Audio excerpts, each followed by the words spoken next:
अस्सलाम वालेकुम, a very good morning from new Pakistan. मैं हूँ आपकी होस्ट हिना सलमान। सुबह बखैर आप लोगों को। एक नए वीक का आगाज़ कर रहे हैं और कहते हैं ना कि शो के आगाज़ में दिल चाहता है कि ऐसी खबरों से आपको आगाह करें जिससे आपका मूड जो है रिफ़्रेश हो जाए, मगर क्या करें कि पूरी दुनिया के बारे में भी आपको आगाही देनी पड़ती है कि कहाँ क्या हो रहा है। तो जैसा कि आपको पता है कि ऑस्ट्रेलिया का जो शहर है सिडनी हमेशा से ही बहुत ही पुरजोश पुरअमन शहर के तौर पे जो है जाना चाहता है, मगर एक ऐसा वाक़या हुआ है जहाँ के वाकई हम सब के वहाँ देख के उस वाक़े को दिल जो है वो अजीब से हो गए में है। दिल दहलाने वाला वाक़या है जो मैंने सोचा कि मैं आपसे शेयर करूँ। हुआ ये है कि एक तकरीब हो रही थी, रंगारंग तकरीब हो रही थी, जिसमें कुछ मुसल्लह अफराद ने आके जो है फायरिंग कर दी है। और आपको पता होगा कि बोंडी बीच जो है बहुत मशहूर बीच है, वहाँ डिफरेंट किस्म की एक्टिविटीज़ होती हैं और उन एक्टिविटीज़ के अंदर ये एक दो मुसल्लह अफराद आए हैं, उन्होंने फायरिंग कर दी है, जिससे जो पूरा जो साहिली इलाका है वो गोलियों की गूंज से उठा है।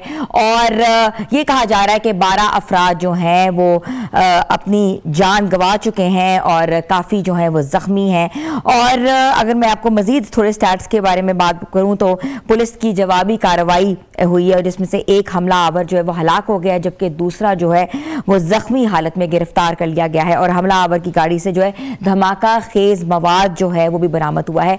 तो अजीब सी बात है क्योंकि ऑस्ट्रेलिया जो है बिल्कुल एक कोने पर है और सिडनी जैसा शहर जहाँ कभी भी ऐसी कोई वारदात नहीं हुई है, मगर ऐसी वारदातों का जो नोटिस है वज़ीर आज़म ने लिया है। और ऑस्ट्रेलियाई वज़ीर आज़म ने यह कहा है कि हमारे यहाँ दहशतगर्दी की कोई गुंजाइश नहीं है। और इसके साथ साथ मुस्लिम कम्युनिटी ने भी दो टोक मौक़िफ़ इख्तियार किया है। उन्होंने ये कहा है कि तशद्दुद और नफरत की इस माशरे में कोई गुंजाइश नहीं है, चाहे वो किसी मसलक से हो, किसी नेशनैलिटी से हो। तो ये ज़रूरी नहीं है, मगर ये ज़रूरी है कि नफरत और जो दहशतगर्दी है वो उसकी एग्जिस्टेंस जो है वो नहीं होनी चाहिए। और इसके साथ साथ अगर आपको थोड़ा सी मज़ीद हम डिटेल्स दें तो जो हुआ ये है कि अहमद अल अहमद जो सिडनी में जो है फल फरोश हैं और दो बच्चों के वालिद हैं, उन्होंने हमला आवरों को जो है पकड़ा भी है और उन पर काबू पाया, उनसे असला भी छीना है और मासूम में जाने मजीद ना जाएं इसकी भी उन्होंने वाकई यकीन दहानी कराई है। तो उनका नाम जो है बार बार लिया जा रहा है कि वो वाकई जो हैं वो हीरो हैं वहाँ के। तो ये तो वाक़या था वाकई जिससे देख के जो है खौफ और हरास पैदा हो जाता है और बंदा सोचते मजबूर हो जाता है कि ऐसे माशरे में, ऐसे मुल्क में जहाँ बहुत अमन है और पुरअमन लोग ज़िंदगी गुजारते हैं, वहाँ ऐसा वाक़या होना भी एक वाकई दो तीन चीज़ों की तरफ इशारा करता है। वो तो आप ही मुझे बता सकते हैं कि किस चीज़ के ऊपर इशारा करता है। वाकई टेररिज्म जो है वो काबिल मज़म्मत है, वो किसी भी मुल्क में हो, किसी भी माशरे में हो, किसी भी लोगों के दरमियान हो, किसी भी कौम के लिए भी हो, वो वाकई काबिल मज़म्मत है। और इस खबर के साथ ही आपको एक नहायत ही अफसोसनाक खबर से और आगाह करते हैं। जैसा कि आपको पता है सोशल मीडिया पे खबर जो है जिसने एक तरह से वाकई जो है तहलका मचाया हुआ है। तहलके के साथ साथ वाकई लोग जो हैं आज भी रंज और गम में जो है मुब्तला हो गए हैं। राजा मतलूब जो एक इन्फ्लुएंसर हैं, एक होस्ट हैं सोशल मीडिया पे, बहुत सी उनकी वीडियोज़ भी आपने देखी होंगी। और साथ ही मैं आपको बताती चलूँ कि वो एक हादसे में जो हैं वो जान की बाजी से हार गए हैं। और कहना कुछ कबल अज़ वक्त है क्या हुआ है, मगर सोशल मीडिया पे जो एक वीडियो जारी हुई है, इनकी गाड़ी जो एकदम से स्पीड से थोड़ी सी आ गई थी श्रीनगर हाईवे पे, तो वो डिवाइडर से जाके टकराई है और बहुत ही कहते ना कि अजीब सा अफसोसनाक किस्म का जो हादसा है वो पेश आया है। और उन्होंने इस हादसे में जो है वाकई वो ज़िंदगी की दौड़ जो है वो ख़त्म हो गई है उनकी। तो एक ऐसा चेहरा जो सच, जिम्मेदारी और वक़ार की पहचान था, मगर अब जो है वो खामोश हो गया है। तो व्यूज़ सेंटिमेंट्स होते हैं, हम हर एंकर, हर लोग जो ऐसे लोग जो कि वाकई एक वक़ार लोग हैं, जो सोशल मीडिया पे एक इम्पोर्टेंस रखते हैं, अल्लाह ताला जो है उनके दर्जात बुलंद करे। उनकी फ़ैमिली के साथ हमारे कंडोलेंसेस हैं और इसके साथ साथ ये है कि हम चाहते हैं कि अल्लाह ताला उनकी फ़ैमिली को हौसला दे इस लॉस को बेयर करने का, उनकी मग़फ़िरत फरमाए। तो व्यूअर्स थोड़ी सी बात भी करते हैं कि फ़्लू के हवाले से। सुपर फ्लू जो है, इन्फ्लुएंज़ा जो है वो पाकिस्तान में एकदम से बहुत ज़्यादा फैल रहा है। क्यों फैल रहा है? क्योंकि आपको पता है स्मॉग भी है, फॉग भी है और इसके साथ साथ ये भी देखा है कि इस पर काबू पाना बहुत मुश्किल हो गया हुआ है। और पाकिस्तान के अलावा पूरी दुनिया में अगर हम बात करें, अगर WHO की रिपोर्ट के बारे में बात करें तो इस वक्त बरतानिया में जो है वो बहुत ज़्यादा तेज़ी से फैल रहा है और उसकी रोकथाम के लिए भी कोशिश की जा रही है। तो बहुत बड़ा चैलेंज है सुपर फ्लू, और पहले भी ये जो फ्लू है काफ़ी सालों पहले 19 अगर मैं थोड़ी सी पीछे की बात करूं तो 1930s में 20s में ये फ्लू जो एकदम से जो है बरतानिया में रूनुमा हुआ था, जिसकी वजह से काफ़ी अमवात भी हुई थी। मगर अब फिर जो है सुपर फ्लू की जो बात हो रही है वो बहुत ज़्यादा हो रही है, और एक नई किस्म का जो वायरस है उसने जन्म लिया है। और अगर ये कहा यह जा रहा है कि औसतन 2600 से ज़ायद मरीज जो है रोज़ाना जो है अस्पतालों में दाखिल हो रहे हैं, बहुत बड़ा एक नंबर है। और बरतानी वजीर सेहत के मुताबिक अस्पतालों में आने वालों की तादाद जो मामूल से 50% जो है वह ज़्यादा हो चुकी है। माहिरीन इसके जो कहते हैं कि इसको कंट्रोल करने के लिए जो है काम किया जा रहा है। कोई वैक्सीनेशन जो है उसका भी जो कह रहे हैं कि कोई ना कोई वैक्सीनेशन ज़रूर लगाई जाएगी, अभी इसकी फॉर्मुलेशन पे काम हो रहा है। मगर फ्लू की वैक्सीनेशन जो है, जिस तरह के पाकिस्तान में भी फ्लू शॉट्स जो हैं हर साल लगाए जाते हैं सर्दियों की आमद से पहले पहले, तो पूरी दुनिया में जो है फ्लू शॉट्स जो हैं वो बार बार कहा जा रहा है कि आप फ्लू शॉट ज़रूर लगवाएं।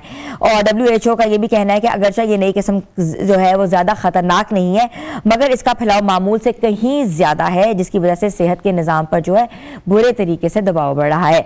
तो व्यूअर्स, बरतानिया समेत कई ममालिक जो एहतियाती तदबीर करें और एहतियात करें। पाकिस्तान में ये सवाल जो शिद्दत अख्तियार कर गया है कि क्या हमारे मुल्क में जो है सुपर फ्लू जो है इस तरह का ख़तरनाक जो फ्लू है उसकी शिद्दत क्या है, लोग क्या कर रहे हैं। और इसके साथ साथ ये भी कहा जा रहा है कि आम शहरी खुद को और बच्चों को कैसे बचाएं, ख़ासतौर पर अगर हम बात करें बुजुर्गों के हवाले से, क्योंकि वो इस स्टेज पे होते हैं जब उनका इम्यून लेवल जो है बहुत लो हो जाता है, और जो है बहुत से वायरसेस ऐसे जो हैं उन्होंने जन्म लिया हुआ है। तो अभी जो मौसम की अगर बात करें तो मौसम भी जो है वो बहुत ही अजीब है, और इसलिए भी अजीब है क्योंकि ना स्मॉग है ना फॉग है, एक मिक्स किस्म का मौसम है, जहाँ एयर क्वालिटी इंडेक्स जो है लाहौर की अगर बात की जाए तो वो भी 330 से भी तजावज़ कर गया है।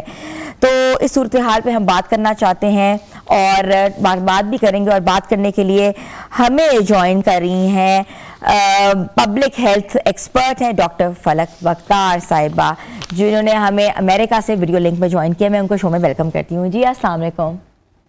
जी वालेकुम सलाम, how are you? I am very well, how about you? I'm good. Thank you so very much. I want to correct my name. My name is Falak Kadir. Falak Kadir. So I think so. Yeah, ji. Of course. Thank you so much for inviting me in the program. And हमेशा आप लोगों को मुस्तफीद करते हैं different topic, different health के avenues को lighten करके, and आपने जो है वो सुपर फ्लू के लिए मुझे इनवाइट किया, सो रियली डॉक्टर फलक, सुपर फ्लू जो है it's not only in Pakistan, it's all over the world. पूरी दुनिया में सुपर फ्लू जो है फैला हुआ है। तो मैं आपसे पूछना चाह रही हूँ कि सुपर फ्लू का जो वायरस है वो कितना जो है संगीन वायरस है, कितना डेंजरस है, और कौन कौन से जो स्ट्रेटा के लोग हैं वो अफेक्ट हो रहे हैं? जी बिल्कुल। एक्चुअली देखिए, सुपर फ्लू जो है वो कोई मेडिकल टर्मिनोलॉजी नहीं है। It is a combination of virus. जो आपने अपने प्रोग्राम के इंट्रोडक्शन में भी ये बात कही कि इन्फ्लुएंजा, यानी कि जो फ्लू, हम छोटा से एक वर्ड जो बचपन से सुनते हुए आ रहे हैं, नज़ला, ज़ुकाम एंड खांसी, जो डिफरेंट तरह की टर्मिनोलॉजीज में यूज होता है। Throat infection, sometime runny nose, sometime headache, sometime sinusitis. तो ये जो सुपर फ्लू जो है कॉम्बिनेशन ऑफ वायरस जब इकट्ठे होते हैं तो तब हम उसको सुपर फ्लू कहते हैं। ये कोई मेडिकल टर्मिनोलॉजी नहीं है।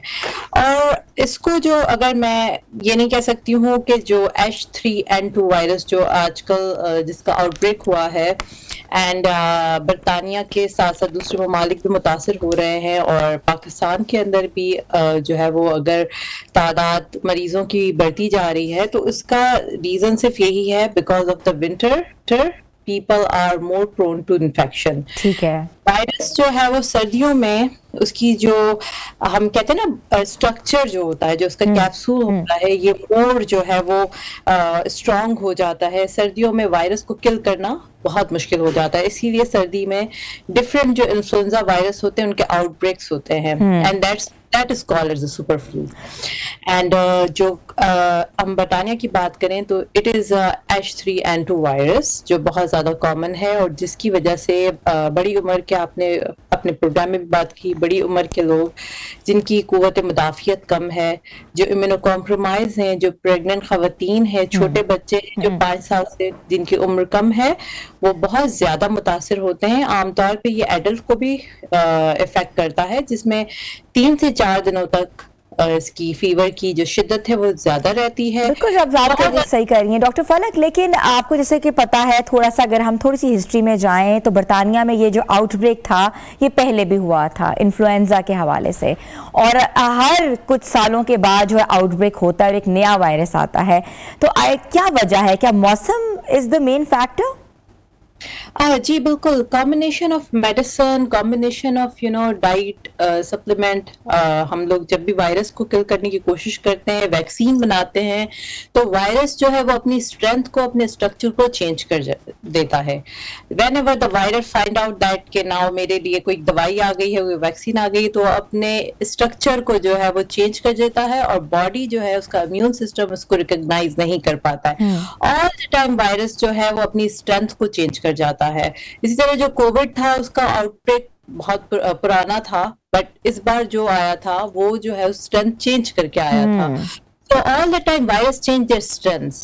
So that's why, because of the environmental factors, because of the diet, because of सर्दियों में लाइट हम कम लेते हैं, यानी सनलाइट, विटामिन डी की डेफिशिएंसी ज्यादा लोगों को होती है, विटामिन सी, विटामिन डी की डेफिशिएंसी की वजह से ज्यादा लोग मुतासिर होते हैं। तो that is the reason all the time virus change their strength and their structure. ठीक है, अच्छा, एक नॉर्मल फ्लू में और एक सुपर फ्लू में क्या फर्क है?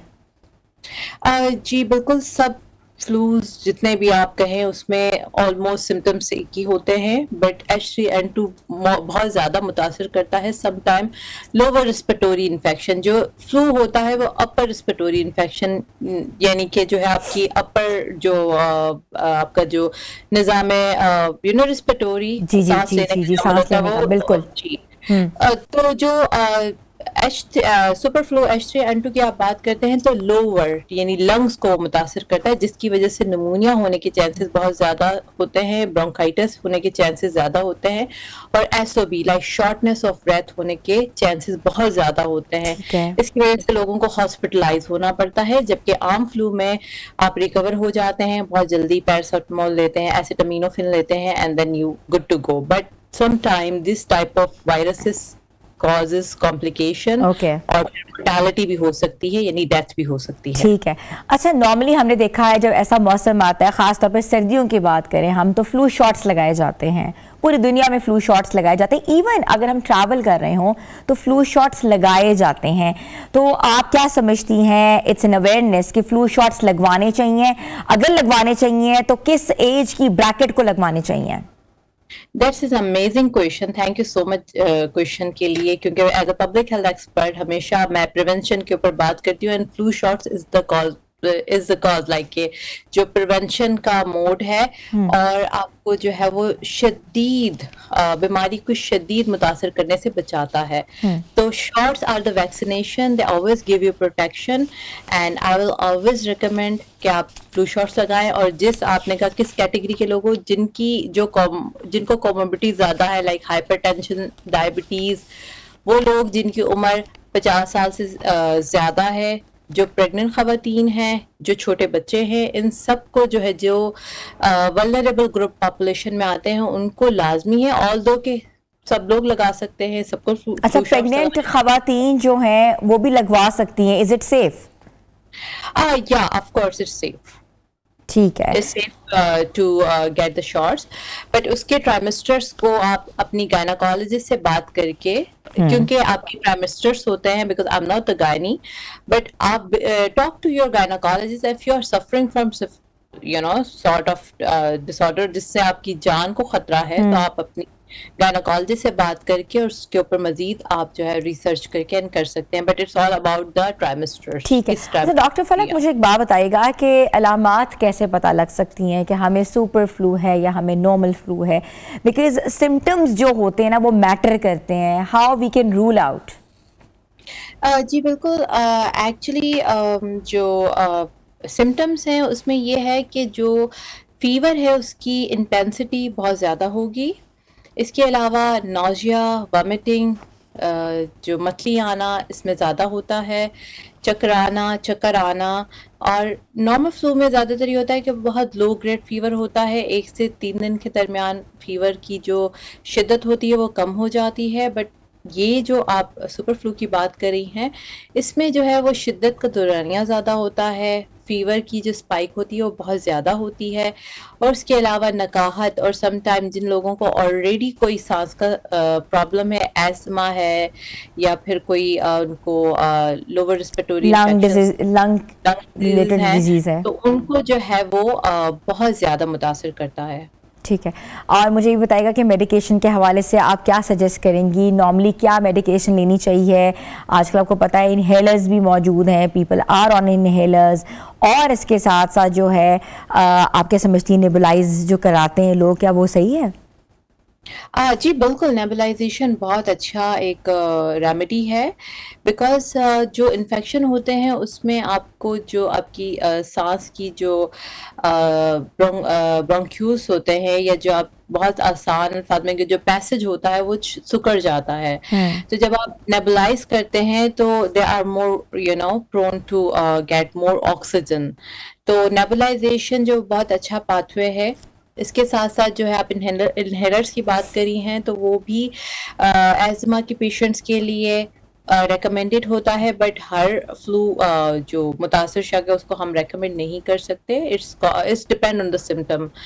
एंड मेडिसिन इसके लिए रेकमेंडेड की जाती है एंटीवायरल ड्रग्स। इसके अलावा IV फ्लूइड्स, जी एंटीवायरल इसकी आ चुकी हैं, डिफरेंट एंटीवायरल जो है वो अकॉर्डिंग टू द सिम्टम आप दे सकते हैं। IV फ्लूइड्स दे सकते हैं। बहुत अच्छा आपको जो है वो इम्यून सिस्टम के लिए कोई अच्छी एंटी बायोटिक्स भी, आप अगर सुपर इन्फेक्शन होने का खतरा है तो you can give, and vitamin supplements and rest, और बुखार तोड़ने के लिए जो पैरासिटामोल या एसिटामिनो। अच्छा डॉक्टर फरक, पाकिस्तान में हमेशा से कहा जाता है अगर आपको फ्लू है तो इसको बहने दें, इसको रोके मत, क्योंकि अक्सर आपको पता है जब एंटीबायोटिक्स ली जाती हैं, आईवीज लगवाई जाती हैं, तो फ्लू जो है ड्राई हो जाता है। ड्राई हो जाता है तो कुछ अरसे के बाद फिर जो है आपको फ्लू का एक और अटैक होता है। आप क्या सजेस्ट करती हैं being a public health worker कि क्या करना चाहिए? जी बिल्कुल, एक्चुअली ये बात इसलिए की जाती है, जो कंजेशन है फ्लू में आपकी म्यूकस जो होता है वो आके आपके लंग्स में एंड प्लस आपके लोअर एंड अपर रिस्पिरेटरी में जाके एक्यूमुलेट हो जाता है। इसीलिए बात की जाती है कि आप इसको बहने दें। और जो आपने बात की नेबुलाइजर की, तो जब आप नेबुलाइज करते हैं तो भी एयरवे जो है वो जो सुकड़ा हुआ होता है वो ओपन हो जाती हैं, जो पाइपलाइंस होती हैं, तो वो निकल आता है। अदरवाइज जो म्यूकस आपका यहाँ पर जमा हुआ होगा तो आपको सांस लेने में तकलीफ होगी और शॉर्टनेस ऑफ ब्रेथ होगा।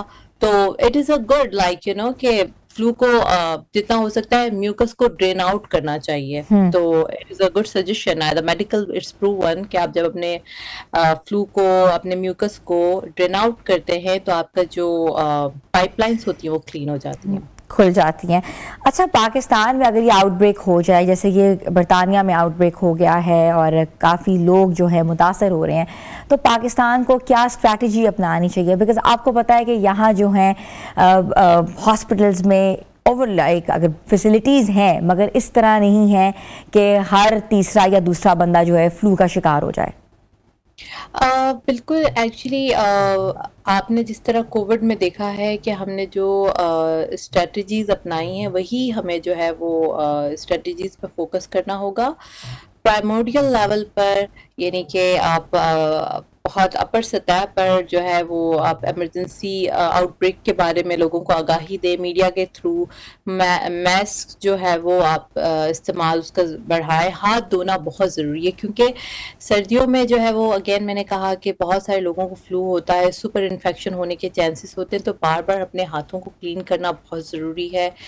क्लोज जो वेंटिलेशन का, क्योंकि सर्दियां होती हैं, खिड़कियां बंद होती हैं, स्कूल बच्चे जाते हैं तो वहाँ पर करीब करीब रहते हैं, तो एक को स्नीजिंग हो रही है, एक को कॉफिंग हो रही है, तो ज़्यादातर बच्चे जो है वो मुतासिर होते हैं। तो कोशिश करें कि मास्क इस्तेमाल करें, बार बार हाथ धोएं, हाथ क्लीन करें, मल्टीविटामिन्स लें, और जिन लोगों को ऑलरेडी कोई रेस्पिरेटरी के इश्यूज हैं तो वो प्रोफिलैक्सिस अपने लेते रहें और अपना जो है बर वक्त इलाज भी करवाएं। और इसके साथ मैं एक और एडिशनल बात करूंगी कि अगर आपको बिल्कुल अभी इस तरह के चांसेस फील हो रहे हैं कि रेस्पिरेटरी इशू हो रहा है, बुखार हो रहा है, तो फौरी तौर पर, ऑलरेडी आपको कोई सांस का मसला है तो आप फौरी तौर पर रश करें और अपना एक चेस्ट एक्सरे करवा लें। अगर बहुत ज़्यादा ही जो है वो स्नीजिंग है, बहुत ही कॉफिंग है और आपको जो है वो ऐसा लग रहा है जान ही रही है हो रही है, एसओबी हो रहा है, शॉर्टनेस ऑफ ब्रेथ है, तो फौरी तौर पे अपना एक चेस्ट एक्सरे करवा के पल्मोनोलॉजिस्ट की एडवाइस लें। अच्छा डॉक्टर साहब, ये भी बताइएगा कि बच्चों की वैक्सीनेशन के हवाले से कौन से शॉट्स लगवाने चाहिए, क्योंकि इम्यूनाइजेशन कार्ड के अंदर जो है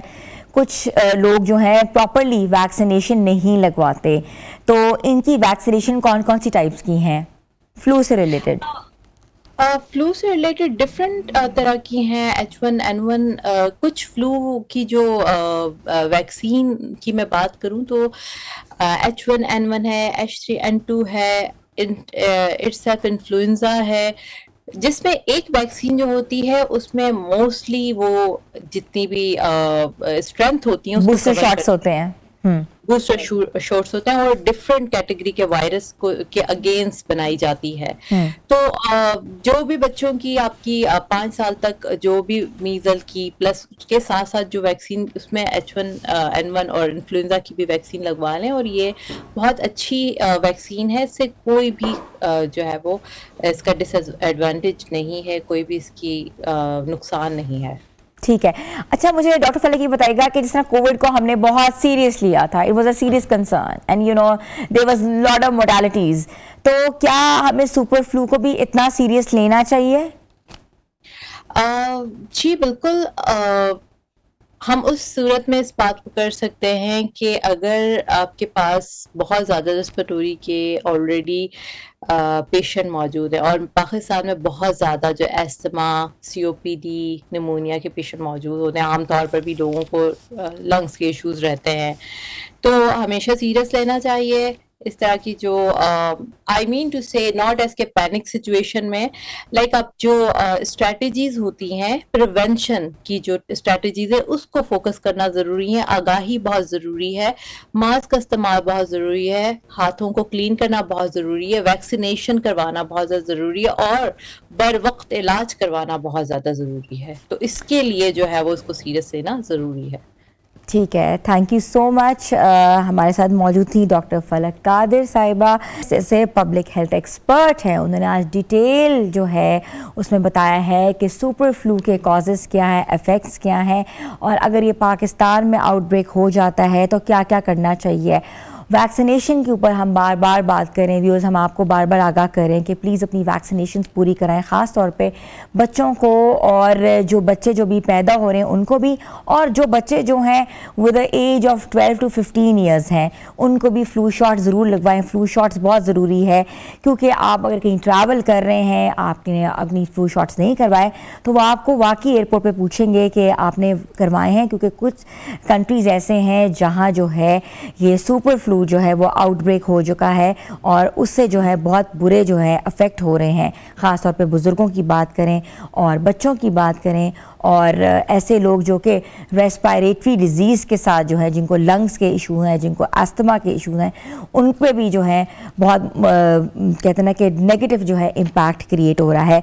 और ये भी कहा जा रहा है कि ये जो फ्लू है, ये उसकी अलामात जो हैं वो हमें अंदाज़ा हम तभी लगा सकते हैं अगर किसी को माइग्रेन है, किसी को बुखार है, किसी को वॉमिटिंग है, नौजिया है और पूरे जिस्म में दर्द है, तो वो जो है एक बार अपने डॉक्टर से ज़रूर जो है रुजू फरमाएं। तो व्यूअर्स, हमने छोटी सी ब्रेक पे जाना है, आप लोग हमारे साथ रहें।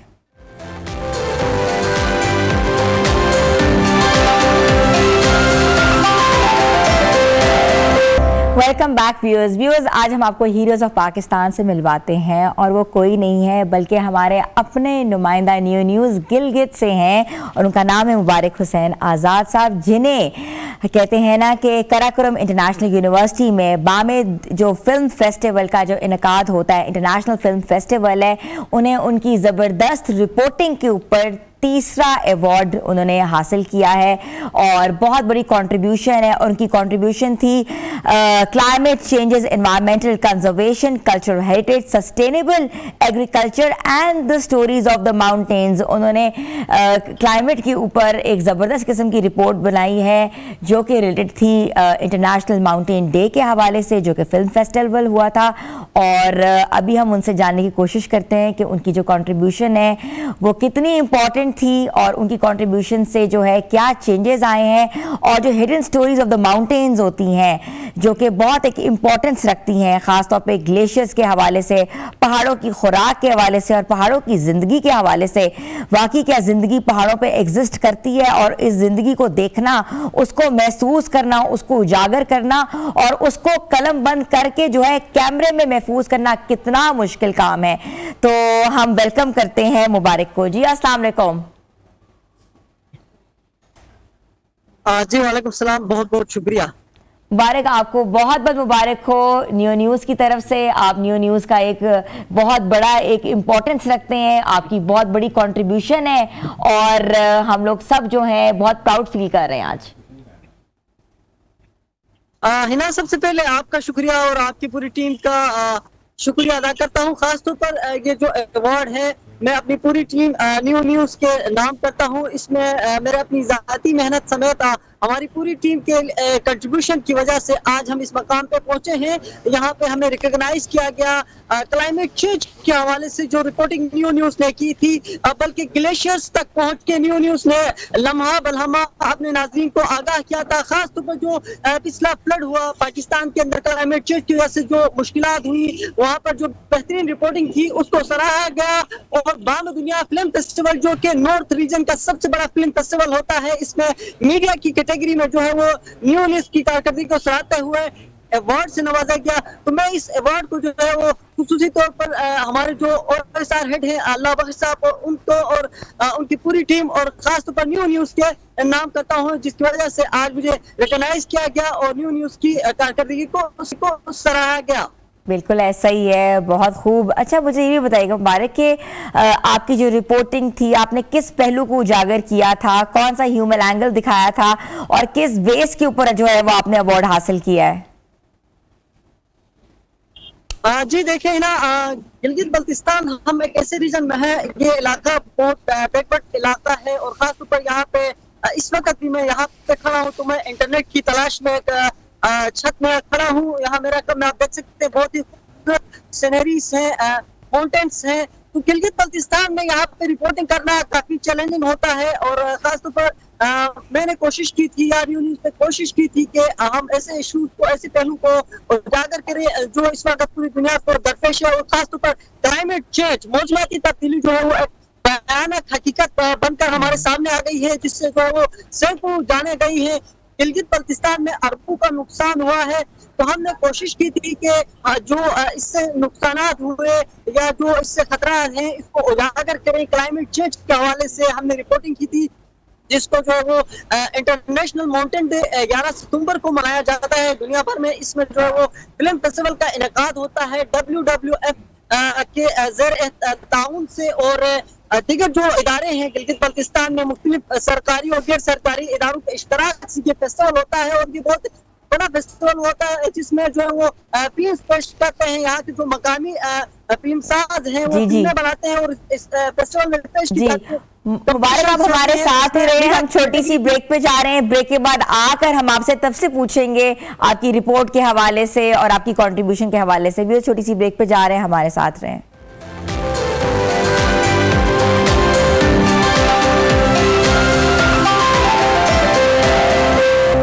Welcome back viewers. ब्रेक से जाने से पहले जो है हम बात कर रहे थे बामे फिल्म फेस्टिवल के हवाले से और वहाँ हमारे जो नुमाइंदा हैं गिलगित के जिनका नाम जो है मुबारक हुसैन, उनको जो है अवार्ड मिला है और उनकी तीसरी पोजीशन उन्होंने ली अपनी रिपोर्ट के ऊपर। और रिपोर्ट उन्होंने बनाई थी क्लाइमेटिक चेंजेस के हवाले से। आपने देखा कि गिलगित बल्तिस्तान पिछले जो मानसून के ऊपर जो हुआ था, जितने वाक़यात हुए थे, जितना इंफ्रास्ट्रक्चर वहाँ तबाह हुआ था, उसके ऊपर अब क्या सिचुएशन है ये भी मैं जानूंगी मुबारक से। जी मुबारक, आप मुझे बता रहे थे जो सिचुएशन है इस वक्त, जितना इंफ्रास्ट्रक्चर को नुकसान हुआ था गिलगित बल्तिस्तान में, अब क्या हालात हैं और क्या आपने रिपोर्ट में ये सब चीज़ें जो है शामिल की थी? वंस अगेन है ना, आपका शुक्रिया मॉर्निंग का जो है पूरी टीम का शुक्रिया आपके शो के। इस वक्त अगर हम बात करें गिलगित बल्तिस्तान की सिचुएशन की, तो क्लाइमेट चेंज की वजह से या मौसमाती तब्दीली की वजह से जो नुकसान हुए उसके असरात अब भी हमें नजर आ रहे हैं।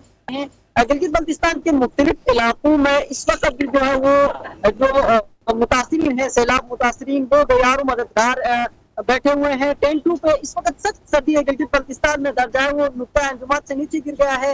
बर्फबारी भी कहीं बालाई इलाकों में हो रही है, वहां पर जो लोग हैं वो टेंट पे रहने पे मजबूर है। क्लाइमेट चेंज ने यहाँ पे बड़ी तबाही मचाई थी, अरबों का यहाँ पे जो है वो नुकसान हुआ था, मुतादिद जानें यहाँ पे जाया हुई थी, जिसकी वजह से लोग काफी डिस्टर्ब हैं। उसके असरात अब भी हमें नजर आ रहे हैं। इस वक्त जो अगर मैं बात करूँ गिलगित शहर के मौसम की, तो मतरा और आलूद है, लेकिन यहाँ पर अभी तक कोई बारिश वगैरह नहीं हुई है। हालांकि इससे पहले ये होता था कि ये जो महीना है दिसंबर का महीना, यहाँ गिलगित बल्तिस्तान में बारिशें और बर्फबारी का सीजन होता था, लेकिन पिछले कुछ सालों में हम जो पैटर्न देख रहे हैं उसमें हमें देखने को मिल रहा है कि जो बारिशें हैं वो बिल्कुल कम हो गई है, और क्लाइमेट चेंज की वजह से बड़ा नुकसान यहाँ इस इलाके को, इस खित्ते को। गिलगित बल्तिस्तान अपने टूरिज्म की वजह से भी पहचाना जाता था, क्या इस वक्त टूरिस्ट जो सयाह हैं वो उनका रश है?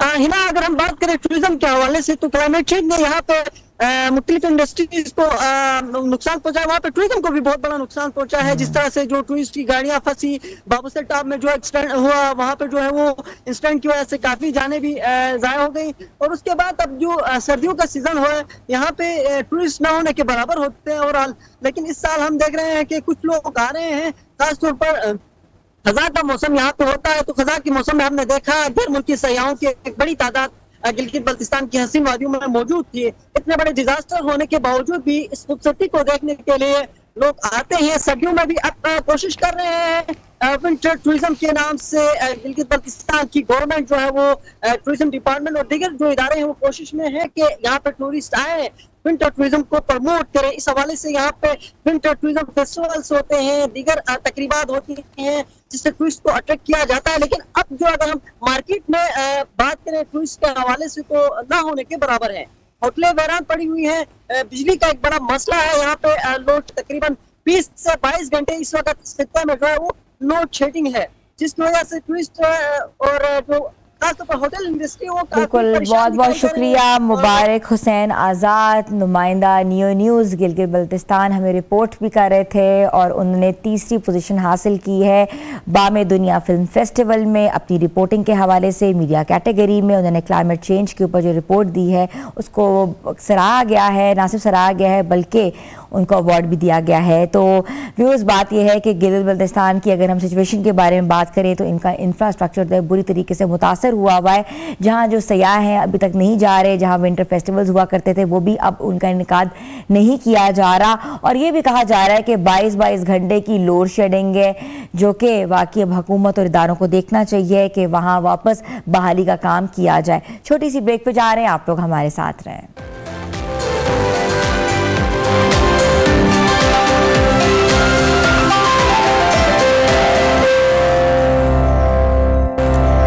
बैक व्यूअर्स, हम आज उस मौजू पे बात करेंगे जिसने जो है ना सिर्फ दुनिया में बल्कि पाकिस्तान के नौजवानों को में भी जो कारोबारी शोबे से वाबस्ता हैं उनके जो है दरवाजे खोल दिए हैं। और वो क्या है, हम बात करेंगे क्रिप्टो करेंसी के हवाले से। अभी आपने रिसेंटली देखा होगा कि chairman Pakistan virtual asset regulatory जो है अथॉरिटी के जो जो करता धरता हैं बिलाल साकिब ने एक हालिया प्रेस कॉन्फ्रेंस में कहा है कि पाकिस्तान जो है क्रिप्टो करेंसी के हवाले से जो है वो तीसरे नंबर पर आ गया है और क्रिप्टो को जो अपना रहे हैं उस पर काम कर रहे हैं। मगर क्या होना चाहिए, एक प्रॉपर रेगुलेशन होनी चाहिए जिससे हम ये पता लगा सकते हैं कि जो नौजवान नस्ल है जो इस काम में जो है वो बढ़ चढ़कर जो हिस्सा ले रही है, जो ये क्रिप्टो करेंसी में जो है कमा रहे हैं, उसके ऊपर जो है कोई चेक एंड बैलेंसेस रखी जाए ताकि ना सिर्फ दहशतगर्दी को रोक सके बल्कि जो मनी लॉन्ड्रिंग जैसी जो चीज़ें हैं उसको भी रोका जा सके।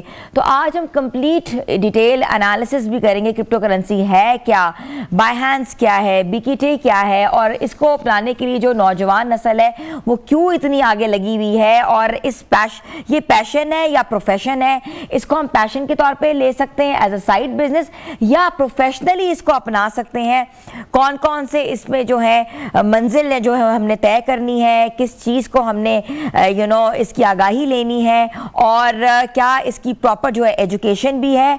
तो आज हम इस तमाम सूरत हाल पे बात करेंगे, और बात करने के लिए हमें ज्वाइन किया है IT एक्सपर्ट हैं अतीक अहमद साहब, जिनको मैं वेलकम करती हूँ। अस्सलाम वालेकुम। वालेकुम अस्सलाम। कैसे हैं अतीक? मैं बिल्कुल ठीक जी। यू बीन हमारे पहले भी आप शोज़ में भी आए हुए हैं और you have talk about so much, IT से रिलेटेड है। तो मुझे ये पहले बताएं, जो क्रिप्टो करेंसी है जिसको बायहैंस है, बीकेटी है, ये IT की एक ब्रांच है? देखिए, जितनी भी क्रिप्टो करेंसीज हैं ये IT की ब्रांच तो नहीं है, it's an investment branch, but since it uses the IT infrastructure, the complete infrastructure is on technology, backend के ऊपर it has to be technology based, बड़े बड़े सर्वर्स हैं जहाँ पे सब लोग माइनिंग कर रहे होते हैं।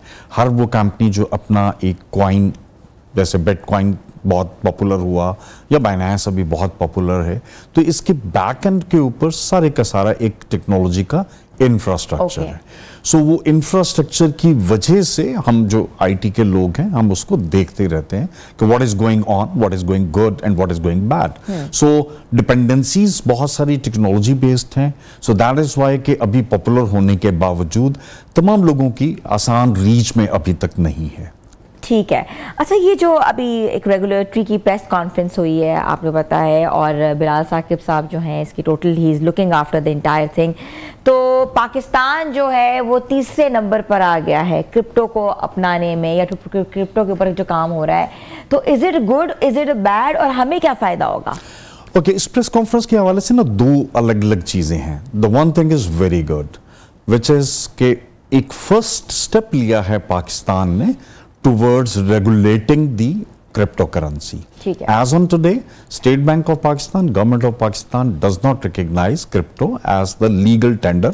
जैसे हमारा कैश होता है या जैसे हमारे क्रेडिट कार्ड होते हैं, ये लीगल टेंडर हैं, हम कहीं पे भी इस्तेमाल कर सकते हैं। क्रिप्टो को हम एज ऑन टुडे अभी तक लीगल इस्तेमाल नहीं कर सकते। It's not legal, it's not legal as on today, but it has been traded, बहुत अरसे से हो रहा है सब कुछ। तो गवर्नमेंट ऑफ पाकिस्तान ने एक अच्छा इनिशिएटिव लिया है, जो ये क्रिप्टो रेगुलेटरी अथॉरिटी या वर्चुअल करेंसी रेगुलेटरी अथॉरिटी है, बिलाल साकिब साहब ने दो कंपनीज बाइनेंस एंड HKT को ऑन बोर्ड लिया है, और उनको ये कहा है it is not the end, it is just the start. ठीक है, उनको ये कहा है कि आप जाके अप्लाई कीजिए, पाकिस्तान के जो रेगुलेशंस हैं, लॉज हैं, उसके मुताबिक अपने आप को रजिस्टर कीजिए। रजिस्टर करने के बाद फिर आहिस्ता आहिस्ता तमाम स्टेप्स में से गुजरने के बाद, तमाम लॉज में से गुजरने के बाद, इन दो एक्सचेंज कंपनीज को शायद हम एक लाइसेंस इशू कर देंगे और फिर हम लीगली ट्रेड कर सकेंगे। So it is a good sign that we have started, but still it's a grey area.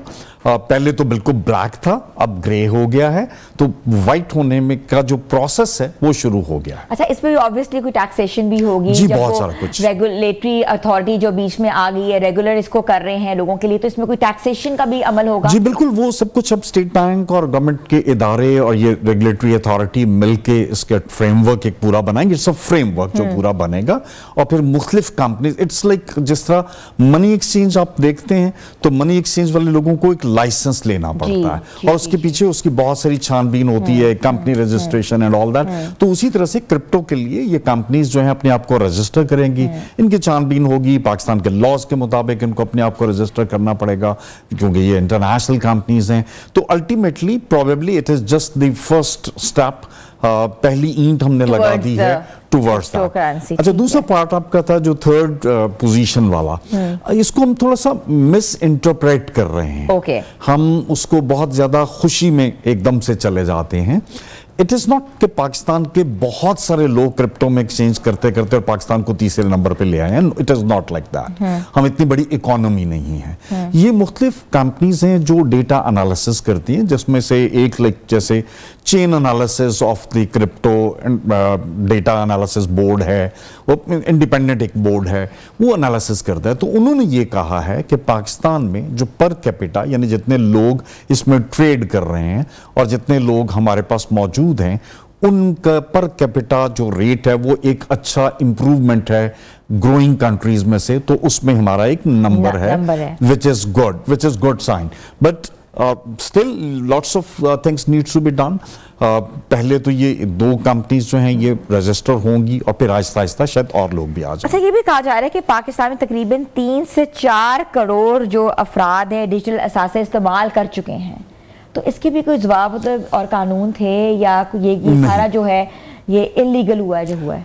Not illegal, उसमें ऐसे लोग होंगे जो यहां से ऑपरेट नहीं कर रहे होंगे, since this is like digital format, तो आप ऑपरेट कहीं और से कर सकते हैं, तो ये भी एक ऑप्शन है। लेकिन 3 से 4 करोड़ वाला नंबर जो है ये कोई गवर्नमेंट का नंबर नहीं है। सो अगेन ये प्राइवेटली कुछ सर्वे कुछ एनालिसिस करके लोगों ने ये नंबर दिया हुआ है और हमारा जो न्यूज चैनल्स हैं उसके ऊपर बात कर रहे हैं, but it is not a confirmed number because legal tender तो है नहीं। He has owned this figure in the press conference. Yes, so उन्होंने कहा है और ये उन्होंने एडॉप्टेड फिगर की है, क्योंकि दुनिया के जो मुख्तलिफ एनालिसिस करने वाली कंपनीज हैं, सर्विस करने वाली जैसे कंपनीज होती हैं, तो उनका ये नंबर है, उसी नंबर को उन्होंने डिपेक्ट किया है। लेकिन मैं ये कहता हूं कि ये गवर्नमेंट का अपना नंबर नहीं है। तो गवर्नमेंट ने रेवेन्यू कैसे इकट्ठा करना है, कैसे रडार में लेकर आना है, I think that's why they are telling people के आप जो है अब रजिस्ट्रेशन कराना शुरू करें, या कोई ना कोई इसके ऊपर भी कोई लॉ जो होगा वो आएगा। जब वो जैसे आप देखते हैं कि लोग इन्वेस्टमेंट्स करते हैं, ठीक है, सो द वन इज लोग स्टॉक एक्सचेंजेस में इन्वेस्टमेंट करते हैं, उसकी एक पूरी रेगुलेटरी है, लोग फॉरेक्स में करते हैं, उसकी एक पूरी रेगुलेटरी है, लोग कमोडिटीज में करते हैं, उसकी एक पूरी, इसी तरह से जैसे रियल स्टेट में करते हैं, तो ये भी एक इन्वेस्टमेंट का तरीका है। यंग एंटरप्रेन्योर्स हैं या जो यंग यूथ है जो सरमायाकार है, वो क्रिप्टो में जो इन्वेस्टमेंट करना चाहती है, तो वो किस तरह उससे फायदा उठा सकते हैं, जिस तरह कि हम पहले भी बात कर रहे थे, और किस हद तक जो है मार्केट में जो है उनकी एक तरह से शमूलियत हो सकती है? अच्छा, उसमें 2 एडवांटेजेस ले सकते हैं youth once it gets legal tender. पूरे प्रोसेस के गुजरने के बाद हमारी जो बहुत बड़ी एक आईटी फोर्स है, एवरीवन नोज दैट कि फ्रीलांसर्स पाकिस्तान में बहुत काम कर रहे होते हैं। सो अभी तक बहुत बड़ा प्रॉब्लम फ्रीलांसर्स का ये है कि हमारे यहाँ पे कोई पेमेंट गेटवे नहीं है।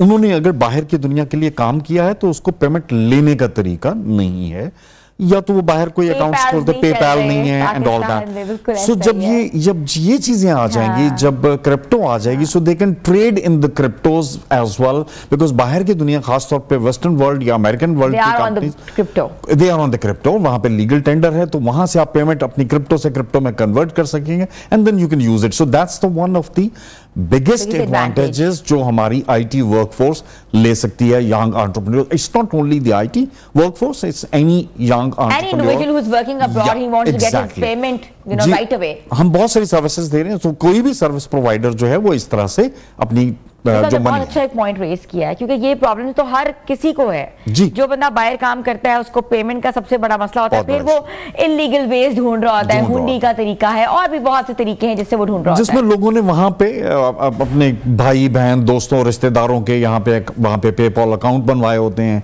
वहां पे ट्रांसफर होते हैं, फिर वो वहां से लीगली पाकिस्तानी रुपीस में मंगवाते हैं, और जिसके बहुत बड़े नुकसानात इस सेंस में हैं कि आप गवर्नमेंट ऑफ पाकिस्तान को टैक्स नहीं मिलता है डायरेक्ट पेमेंट्स का। और फिर एक और बहुत बड़ा इशू है जो अक्सर फ्रीलांसर्स बात करते हैं, किसी दोस्त का पेपॉल अमेरिका में, ऑस्ट्रेलिया में, इंग्लैंड में यूज किया और बाद में वो फ्रॉड करके चला गया। So there are so many things, so this will help them a lot in the future. And apart from that जो इन्वेस्टर्स हैं, ऑफ कोर्स वो उनके लिए भी एक नया इन्वेस्टमेंट चैनल खुल जाएगा once this gets regulated. I think it's a great contribution. It's a very good contribution. But again, मैं वही कहा करता हूँ कि generally let the things happen let's see कि क्या होता है, क्योंकि अभी बहुत सारे स्टेप्स बाकी हैं उस एंड तक पहुंचने के लिए जहां पे हम लीगली ट्रेड कर रहे हैं। अच्छा, हमने पिछले दिनों देखा था जैसे कि बहुत सी बातें आ रही थी, ऑनलाइन गैम्बलिंग की बात आ रही थी, फ्रॉडलेंस की बात आ रही थी, लोग जो हैं वो ऐप्स के जरिए गैम्बलिंग कर रहे हैं, तो उसके ऊपर बहुत सख्ती की गई, आपको पकड़ पकड़ाई हुई है, पिछले दिनों बहुत से नाम सामने आए हैं। तो क्या एक तरफ तो आप जो हैं वो हर चीज़ को अपने उसमें कब्जे में ले रहे हैं, काफ़ी आपको पता है काफ़ी उनका ये जो पैसे हैं ये भी कब्जे में लिए गए, बाद में दिए नहीं दिए वो अलग स्टेटमेंट है, और एक तरफ जो है वो आप इंकरेज भी कर रहे हैं, तो ये दो बिल्कुल अलग अलग जाविये नहीं नजर आ रहे हैं आपको? अच्छा देखिए, वंस इट बिकम्स लीगल तो फिर then there is a monitoring. जैसे स्टॉक एक्सचेंज का मैंने जिक्र किया, तो स्टॉक एक्सचेंज का हर कुछ जो एवरी सिंगल ट्रेड जो है वो सेंट्रल डिपॉजिटरी सेल में मॉनिटर हो रही होती है। सीडीसी एक अकाउंट होता है जिसको आपको ओपन करना है if you want to trade in your personal accounts of the stocks. या फॉरेन एक्सचेंज पे भी अगर आप बात करें, आप कितना आसान था हमारे यहाँ पे कि आप जाते थे और जाके डॉलर खरीद लेते थे, अब इतना आसान नहीं है। आपको you have to show every document and the reasons and all that, चाहे स्टूडेंट्स हों या कोई बाहर एडमिशन के लिए जा रहा है, डॉक्यूमेंट्स दिखाएं। So there are regulatory frameworks जो डेवलप होते हैं। तो मेरी नजर में ये एक अच्छी चीज है कि ये गैम्बलिंग, ये जितना कुछ हो रहा था, और अगर ये क्रिप्टोज उसमें यूज हो रहे थे तो वो उस लीगल चैनल से वो रुक जाएंगे, वो कंपैरेटिवली आसान हो जाएगा। So all those illegal apps etcetera will ultimately be stopped जब आप क्रिप्टो को रेगुलेट करके चलेंगे तो।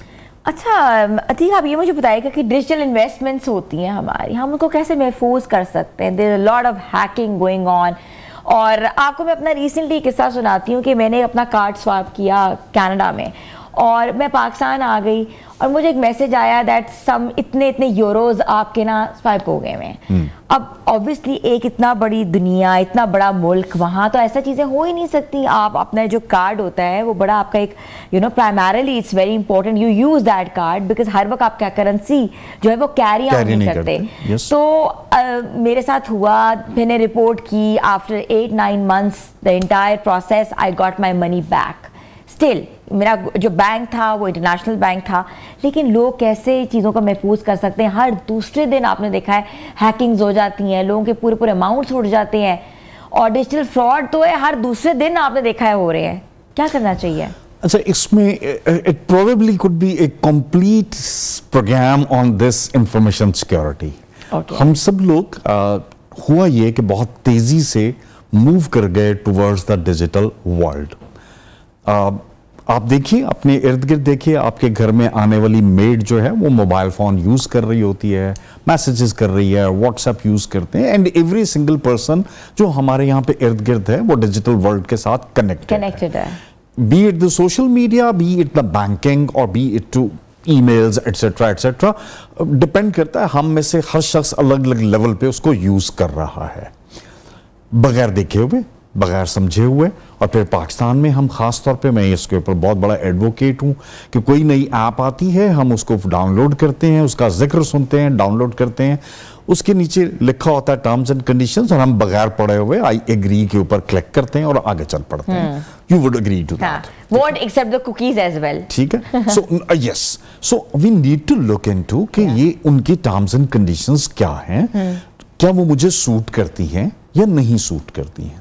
सो डिजिटल वर्ल्ड, अब लोगों को आज भी मेरे पास एक वाकया है, वीक बैक एक खातून, एक एटीएम पे उनके साथ फ्रॉड हुआ मेरी आंखों के सामने। वो इस तरह हुआ कि वो शायद विड्रॉल तो उनको आता था एटीएम से, लेकिन उनको मनी ट्रांसफर का प्रोसेस नहीं पता था, and she was like quite looking like a quite literate खातून। मैं वहां पे एटीएम के लिए खड़ा था और मेरे सामने एक और साहब खड़े थे। So she open the door और उन्होंने उस साहब को कहा कि जरा मुझे हेल्प कर दीजिए, एंड ही वेंट इनसाइड। उन्होंने उससे क्या हेल्प ली आई डोंट नो, वो चूंकि बंद होता है, तो वो बाहर निकले साहब और वो चले गए अपनी गाड़ी में बैठ के। couple of minutes down the road she came out कि मैंने किसी को ट्रांसफर करना था, मैंने इनको रिक्वेस्ट किया, तो मैंने फोन करके पूछा तो वहां ट्रांसफर नहीं हुआ, लेकिन मेरे पैसे चले गए। So he probably transferred it in his own account. In his own account. So bad. Right? So उन खातून का कसूर ये है कि उनको अगर ट्रांसफर नहीं करना आता, so she should not trust anyone who is standing outside. That is the important learning, that is the important training which we need to provide, the banks need to provide. And at that point in time, it was morning time, तो bank भी खुला था. मैंने उन खातून को कहा कि अभी फौरन जाइए, अंदर जाकर रिपोर्ट कीजिए. बट आपको एक्चुअली ये करना चाहिए था तो कि पहले ही आप बैंक के अंदर जाते. खातून ऑफिसर्स भी होती हैं, मर्द ऑफिसर्स भी होते हैं, तो उनमें से किसी को रिक्वेस्ट करते तो वो लीगली आपको हेल्प कर देते. सो ये जो अवेयरनेस हमें देनी है ये बहुत जरूरी है. सो एज यू मेंशन्ड, अपने अकाउंट के हम पासवर्ड शेयर कर लेते हैं. I talk to many students, OTPs share कर लेते हैं. और अच्छा, पहले मैं ये समझता था कि ये हम सिर्फ अनपढ़ लोग ये गलती करते होंगे. नहीं, बहुत पढ़े लिखे लोग भी ये गलती कर लेते हैं. आपके व्हाट्सएप हैक्स हो जाते हैं, फौरन आपको कोई मनी डिमांड कर रहा होता है और लोग जज्बाती होके पहले ट्रांसफर करते हैं, बाद में चेक करते हैं कि जी ट्रांसफर मैंने सही बंदे को किया. मेरे साथ बहुत बार हुआ है.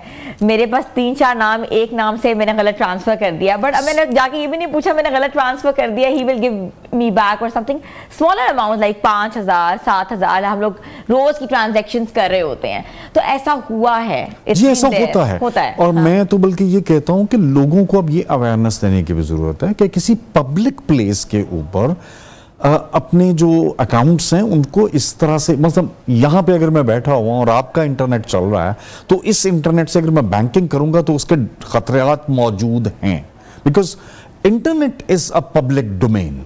ठीक है, वो एनीथिंग यू डू वो हवा में है. वो हवा में कौन क्या कर रहा है. सो जहां पे अच्छी चीजें हो रही हैं, जहां पे बहुत सारी इंफॉर्मेशन सिक्योरिटी के ऊपर बहुत सारी चीजें हो रही हैं, वहीं साथ साथ जो हैकर्स हैं या जो नेगेटिव लोग हैं वो भी बहुत तेजी से काम कर रहे हैं. सो हम ये जनरली बात किया करते हैं दैट एवरी 9 सेकंड एक नया क्राइम बन जाता है डिजिटल वर्ल्ड के अंदर. So that is like how fast pace this is. It's an awareness to the people कि बैंकिंग भी पूरी आर्ट है. इसको सीखें, और सीखना चाहिए. अब तो it's the need of the time. अब हर चीज आप पैसों में, paper money will be finish with the passage of time, क्योंकि इससे बहुत चोरी भी रोकी है. पेपर मनी की कोई आप किसी से फाइंड आउट नहीं कर सकते कहां से आया, किसने दिया. Exactly. But if you swipe a card or something, every detail goes to you in the phone you have. आपको चेक करना चाहिए. और आपके फॉर एग्जांपल आपके एसएमएस आता है जब आपकी बैंकिंग ट्रांजैक्शन होती है. सो जनरली अगर एसएमएस लेट भी है और मैंने कहीं से कोई चीज परचेज किया है, so I stay there, wait for the SMS, that and then do once I get the SMS then I leave. Thank you so much. हमारे साथ मौजूद है IT एक्सपर्ट अतीक अहमद साहब. बड़ी ज़बरदस्त कॉन्वर्सेशन की है बैंकिंग के हवाले से, डिजिटल करेंसी के हवाले से, क्रिप्टो के हवाले से. और जो लोग क्रिप्टो से मुंसलिक हैं उनके लिए नई रेगुलेटरी आ रही है. हर चीज़ जो है चेक एंड बैलेंस हुई जाएगी. मगर आप लोग ज़रूर जो है कमाएं, ट्रेड भी करें, मगर एक प्रॉपर तरीके से. छोटी सी ब्रेक पे जा रहे हैं, आप लोग हमारे साथ रहें.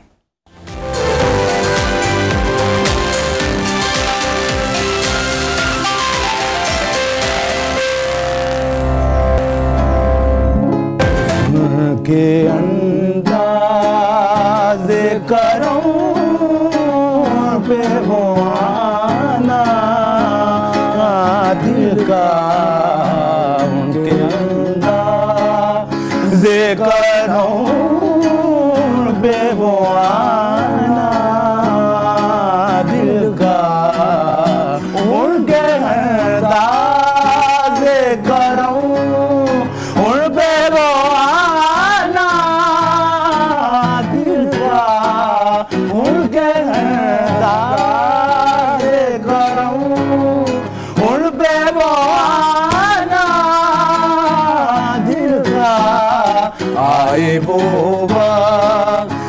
वो बात वो ज़माना दिल का. आए वो बात वो ज़माना दिल का.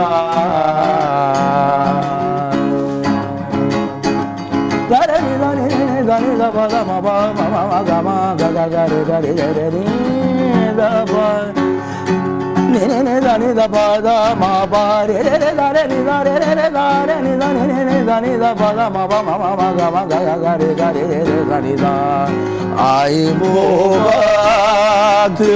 बात वो ज़माना दिल का, वो भी अपने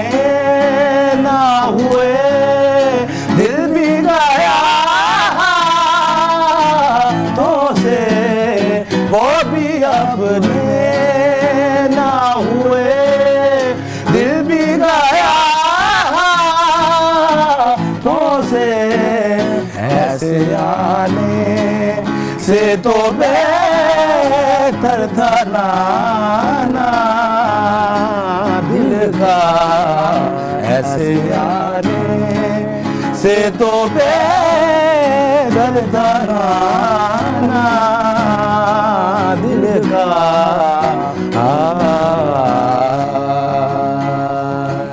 वाह जी वाह, सुबह सुबह रंगीन आपने बना दी है। तो व्यूअर्स हमारे साथ मौजूद हैं पाकिस्तान के मारूफ सूफी गुलकार जावेद बशीर साहब के दोनों साहबजादे जुनैद बशीर और जमशेद बशीर, जिनको मैं वेलकम करती हूं।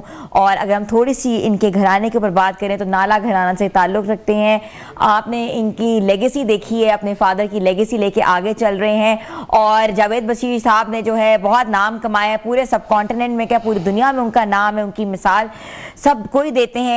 ये तूने क्या किया, जब गाना बजा था भारत में तो लोग जो थे वाकई एक तरह से ना कि एक तरह से सहर पूरी महफिल में पैदा हो गया था। और ये गाना जो है आज भी हर दूसरी फिल्म की जीनत बनता है। तो मैं वेलकम करती हूँ आपको। आपका बहुत शुक्रिया। कैसे हैं आप दोनों? अल्हम्दुलिल्लाह, आपकी दुआ ठीक ठाक। जुनैद, आपको तो मैंने सुना हुआ है, आप हमारे काफ़ी फंक्शंस में माशाल्लाह परफॉर्म कर चुके हैं और बहुत ज़बरदस्त परफॉर्म करते हैं और उनका आप साथ देते हैं जमशेद। तो मुझे बताएं कि ये जो लेगेसी है ये आप लेके चल रहे हैं। अब्बू बिल्कुल अलग गाते हैं, उनकी कवाली का अंदाज बिल्कुल डिफरेंट है और आप दोनों बिल्कुल अलग गाते हैं। तो आप लोगों ने कभी नहीं सोचा कि हम सब जो है मिलकर एक ग्रुप बनाए अपना?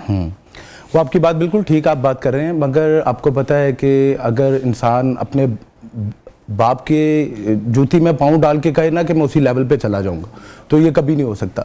आपको भी उस तरह का काम करना पड़ना है कि जिसकी वजह से आपका भी एक अलग सिग्नेचर लोगों की नज़रों में बने। अब देखिए, बाबा ने तो इतना ऑलरेडी दुनिया में काम किया है, बॉलीवुड में हर जगह पे बाबा ने काम किया, बॉलीवुड में तो बहुत बड़ा नाम है, बहुत काम किया है। तो अब हम यही चाह रहे हैं कि हम भी एक उनका रंग लेके एक अलग वे में जाएं और उनका नाम बनाएं। इसलिए बाबा अलग करते हैं और हम अलग करते हैं, बस। सॉरी। वालिद की मौसीकी जो है वो बहुत बड़ा आपके लिए एक अम्ब्रेला थी। लेकिन आप लोगों ने उनसे क्या सीखा? मतलब कि आपका जो टैलेंट है वो इंटायरली थोड़ा डिफरेंट है, उनका अंदाज बिल्कुल डिफरेंट है। तो क्या उनसे आप लोगों ने एक्सट्रैक्ट किया? उनसे हमने यही सीखा है कि हमेशा आप अदब करें लोगों का, जो सीनियर्स हैं हमारे स्पेशली उनका अदब करें और इस चीज़ को आप बड़ा करने की कोशिश करें। उन्होंने हमेशा हमें अच्छी तालीम ही दी है और हमें यही कहा है कि आप दुनिया में अच्छा परफॉर्म करोगे, इसमें आपका ही नाम होगा, इसमें मेरा भी नाम होगा और आपका भी नाम होगा। तो उनसे हमने जो स्पेसिफिक चीज़ सीखी है वो एक अदब सीखा है उनसे। गाना भी सीखा, गाना तो हमारे ब्लड में ही उन्होंने हमें ट्रांसफर कर दिया था, छोटे से थे जब आप से गा रहे थे। उनकी मेहरबानी है कि उन्होंने हमें ब्लड में ही वो चीज़ दे दी। तो उनसे हमने जो सीखा है, इंसानियत सीखी है उनसे और मोहब्बत करना। अच्छा, किस सूफी गुलकार को आप सुनते हैं और पसंद करते हैं और चाहते हैं कि वो आपकी इंस्पिरेशन बने? उस तरह तो बहुत, जो मेरी सबसे बड़ी इंस्पिरेशन है वो मेरे बाबा हैं, उस्ताद जावेद बशीर। और उनके अलावा काफ़ी इस मुल्क में काफ़ी बड़े और अच्छे नाम हैं, जिसमें स्पेशली आप उस्ताद अकबर अली खान साहब जो मेरे चाचू हैं, और उस्ताद आसिफ अली संतू साहब, उस्ताद फैज़ अली फैज़ खान साहब। और ये हमारी जो हमारे आज के दौर की ये हमारी एक इंस्पिरेशन है हमारी। अच्छा, मैं चलूंगी जमशेद, आप मुझे बताएं कि नॉर्मली ये होता है जब यंगस्टर्स आते हैं, जैसे उस्ताद हामिद अली खान साहब के बेटे हैं, तो वो तीनों जो है डिफरेंट एक जॉनरा गाते हैं, ठीक है? तो कभी आपका दिल किया कि आप भी पॉप की तरफ आएँ या फ्यूजन की तरफ आएँ, लेकिन आपने जो है अपने ख़ानदान की जो लेगेसी कवाली की या सूफी की या फोक की लेके चल रहे हैं? जी नहीं, इंशाल्लाह यही है कि आने वाले दौर में कुछ अलग करेंगे, बैंड के साथ भी करेंगे और कवाली भी करेंगे, रॉक भी करेंगे, कंटेम्परेरी म्यूजिक भी करेंगे। अच्छा, मैं चाहती हूँ आप ज्यादा से ज्यादा हमें सुनाएं, क्योंकि ऑब्वियसली जो ऑडियंस बैठी है आपको सुनना चाहती है। तो जुनैद, अब क्या सुनाएंगे हमें? हम अब आपको ये तूने क्या किया सुना रहे हैं। आपने तो वाकई जावेद साहब की आज याद करा दी है। खैर वो आपके साथ नहीं है, मगर वो उनका जो गाना है ना, आपकी आवाज बहुत मिलती है जी। बस ये एक गॉड गिफ्ट मुझे अल्लाह ने दिया हुआ है। मैं तो समझता हूँ ये मेरे लिए एक प्राइसलेस चीज़ है कि लोग मुझे इस उम्र में, अभी तो मैं कभी ये सोच भी नहीं सकता हूँ कि मैं कांट इमेजिन के मुझे लोग कहें कि यार ये तो अपने बाबा की कॉपी है या आपकी आवाज़ में मिलती है। और आपका जुनैद, जमशेद, आपका स्टाइल बहुत मिलता है। अरे शुक्रिया। हाँ, जब बीच में जो आप कर रहे थे ना, वो आई थिंक वो राग जब गा रहे थे तो वो आपका स्टाइल था, लेकिन आवाज़ आपकी बहुत मिलती है। शुक्रिया। तो कभी आप लोगों ने कभी सोचा कि हमको इकट्ठा कहीं कि लाइव कॉन्सर्ट करें, तीनों इकट्ठा गाएं? कभी ऐसा कभी सोचा, कभी ख्याल आया या कोई प्लान है? जी जी बिल्कुल। मैंने और बाबा ने लास्ट टाइम तकरीबन 2017 में हमने एक यहाँ पे परफॉर्म किया था, एक 7वां शो शुरू हुआ था। अच्छा। तो उसमें मेरा और बाबा का कॉन्सर्ट था और मैं इतना एक्साइटेड था और मेरे लिए एक इतनी बड़ी बात थी कि मैं बाबा के साथ परफॉर्म कर रहा हूँ। तो इंशाल्लाह ये हमारी ख्वाहिश है कि आगे भी जो आने वाला वक्त है इसमें मैं और मेरे भाई बाबा एक बड़े प्लेटफॉर्म पे परफॉर्म करें, ये मेरी ख्वाहिश है बाबा के साथ इंशाल्लाह। अच्छा, जब रियाज करते हैं क्या आप लोग घर में कितना टाइम आप देते हैं और आपके साथ उस्ताद साहब जो हैं वो आपके साथ होते हैं? जी बिल्कुल, ये रियाज बहुत ज़रूरी है जो कि आपको रूटीन के साथ करना चाहिए। बिल्कुल। हम एक तो वैसे बात है ज़्यादा कॉन्सर्ट्स में भी हम बिजी होते हैं, मगर रियाज जो होता है वो हम रोज़ एक स्पेसिफिक घंटा 1.5 घंटा एक लाजमी इस चीज़ को हमने देना होता है, जिसको लोग जैमिंग भी जैमिंग करने हम जा रहे हैं, रातों को लोग जैमिंग कर रहे होते हैं। जी बिल्कुल, एक रूटीन के साथ करते रहें फिर वो आपका काम निखरता जाता है। अच्छा, वेडिंग्स के अंदर कवाली के बगैर जो है ना कोई चीज़ पूरी हो ही नहीं सकती। कवाली का ऐसा इवेंट हो चुका हुआ है जो कि हर घर में बड़े शानो शौकत से पूरा इवेंट सजाया जाता है। जी बिल्कुल। तो क्या कहेंगे जो रुझान जो एकदम से बढ़ गया, ट्रेंड बढ़ गया कवाली का? तो मैं कहता हूँ ये बहुत अच्छी बात है। आप आज से आप 20 साल पीछे चले जाएं तो जो कवाली होती थी मसलन क्या कहते हैं उर्स पे ज्यादा होती थी, दरबारों पे होती थी, दरबारी हाँ बिल्कुल। मगर अब घर घर में हो रही है। ये आज ये तो अल्लाह की मेहरबानी है कि अल्लाह ने उस्ताद नुसरत फतेह अली खान साहब की वजह से ये आज जितने भी लोग कवाल हजरात हैं जो भी हैं ये खान साहब की वजह से ही हैं। तो ये एक बड़ा ट्रेंड जो है मुतारिफ करवाया और फिर लोग उनकी लेगेसी लेके आगे चल रहे हैं। ये इसमें जो फायदा लोग ले रहे हैं वो खान साहब की वजह से ले रहे हैं और ये खान साहब जैसा दुनिया में आपको पता है उन जैसा तो कोई हो ही नहीं सकता। आपका ओएसटी सुन लूं क्योंकि ओएसटी जो है बहुत ज्यादा आपका जो है मकबूल हुआ है। जी जावेद साहब का, तो मैं चाहती हूँ कि आप परफॉर्म करें और जल्दी से सुनाएं। हम आपको सुनाते हैं। अभी सामल यार पिया में बाबा का ओएसटी आया था, वो मैं और मेरा भाई थोड़ा शेयर करते हैं। ठीक है। ना बन मेरे मन दा मुजरम मेरा महरम तू बन बंज या तू मैं खूं अपना बना या तू मेरा सजन बन बंज एक बारी मिल जा यार पिया रोग मोहब्बत तूने दिया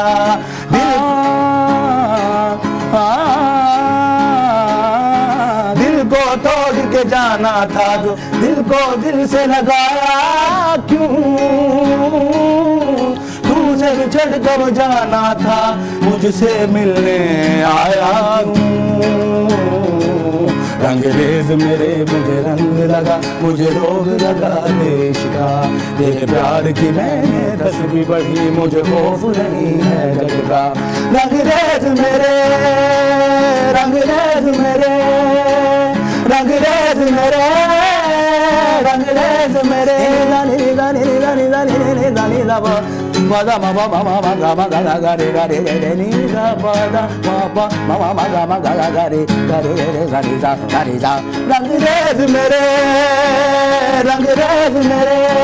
बाबा मागा रे गा रे नी दानी रे दाबा मा बाबा रे रे गा बाबा सा नी दा रे नी दा रे नी दा रे नी दा रे नी दा रे नी दानी दानी रे नी दानी बादा मामा मागा गा गा नी दानी बा बादा नी दा रे गा बाबा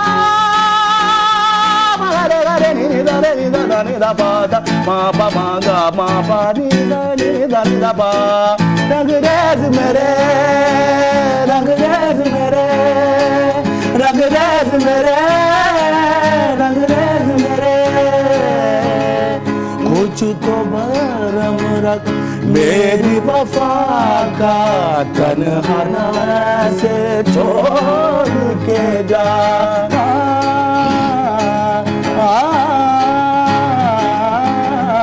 बेदर्दा तू जुल्म ना यूं कर टूटा हुआ दिल तोड़ के जा तेरे प्यार में डूबे ऐसे कैसे किनारा कर लेंगे मेरा यार बना है दुश्मन कैसे गवारा कर लेंगे रंगरेज मेरे मुझे रंग लगा, मुझे रोग लगा देश का, तेरे प्यार की मैंने 10वीं पढ़ी, मुझे खौफ नहीं है जग का। रंगरेज मेरे, रंगरेज मेरे, रंगरेज मेरे, रंगरेज मेरे। वाह जी वाह, great big shout out to you both. बहुत खूब, बहुत खूब। Thank you so much Juned, thank you so much Jamshed, आप दोनों के आने का और एक महफिल से जाने का, और अल्लाह ताला आप लोगों को कहते ना भाग लगाए, आप लोग आगे कहते ना फलो फूलो और बहुत से इवेंट्स करो। और उसके बाद ये कि आपके जो फादर हैं जावेद बशीर साहब, पाकिस्तान का बहुत बड़ा नाम है, लेगेसी है और हमारी पहचान है, जिनको हम कहते ना कि बिल्कुल भूल नहीं सकते, और हम चाहते हैं कि हमारे शोज में आए आप तीनों इंशाल्लाह। तो व्यूअर्स, आप लोगों ने बताना है कि आपको आज का शो कैसा लगा, अपना फीडबैक ज़रूर दीजिएगा, और हमारे सोशल पेजेस पे जाएं, नियो पाकिस्तान के जाके हमारी वीडियोस को लाइक भी करें, और आप उसका रिकैप भी देख सकते हैं। और मिलेंगे कल नए प्रोग्राम के साथ। अपनी होस्ट हिना सलमान को इजाज़त दें, तब तक के लिए अल्लाह हाफिज़।